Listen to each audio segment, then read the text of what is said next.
What I'm talking here, I'm talking the fact that what is happening here is xenophobically have been upgraded because it was starting down. They come to the hospital.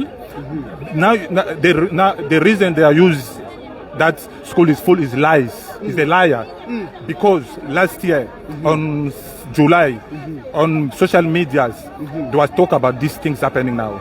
It was a plan that in December, January, we are going to attack schools.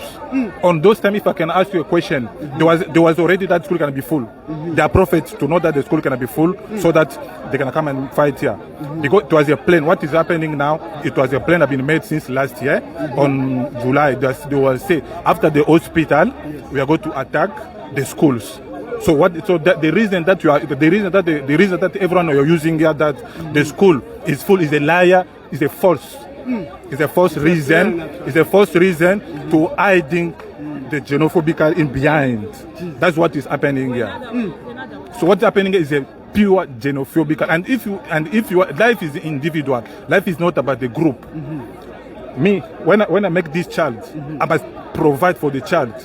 I must find the school for the child. I'm not supposed to connect people so that you can go and fight. When you make your child, you are the responsible. You are responsible to find the school for your child. You cannot come in group. You know what I find strange? Go remote South Africa. The moment a citizen says we should come first in our own clinics, they are labeled as xenophobic. When actually, they're just asking a fair logical question. How do you sustain a nation by feeding everyone except your own? Except us. This is not about hating foreigners. This is about being in a country where millions of citizens stand in lines for hours at public clinics that don't even have enough staff, beds or panado. And now we must also compete with undocumented people. Let's be real. We have a home affairs system that's leaking, borders that are basically optional, and a healthcare system built to carry a broken nation, not the whole continent. This is not superiority. It's not nationalism, it's triage. Because when a sinking ship is going under, you don't throw out life jackets to nearby swimmers while your own passengers drown. South Africans are not asking for special treatment. We're asking for priority in the system our taxes fund, our mothers build, and our children will inherit. So no, saying South Africans first doesn't make you heartless. It makes you responsible. It means you understand that charity without order is not compassion, it's chaos.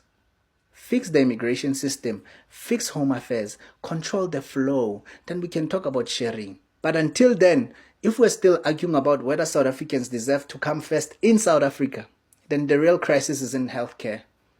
It's leadership.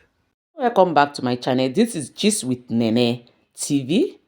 Here, I want to analyze what the South Africa people are saying to undocumented foreigner. Undocumented foreigner from neighboring Africa, like Nigeria, like Zimbabwe, like Kenya, like so many other Africa country. They came into South Africa without being documented. Some of them follow border. Some of them are doing illegal business in South Africa. South Africa are saying, go and document it so that your children can go to school.